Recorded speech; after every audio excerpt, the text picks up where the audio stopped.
يا جاسمي عيوني عمل من البواج مجرحة أحمد الهلباوي. يا جاسمي عيوني عمل من البواج مجرحة كنت انتظر زفة عرس مو ماتمي ولا نايحة سورة تبارك أقرأ لك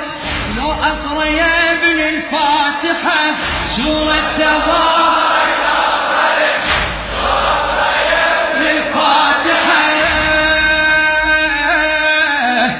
إن صابت حوفتك عجنت حنتك يا ابني بدموع الليل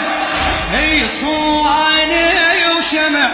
هو هالعيل دمع والزفرك ضخم الزفرك شلون انسى نشغت روحي صوتي لي داوي جروحي وهيبتي ودلالي طولك ولون عيونك شعرك فوق متونك ومشيتك يا غالي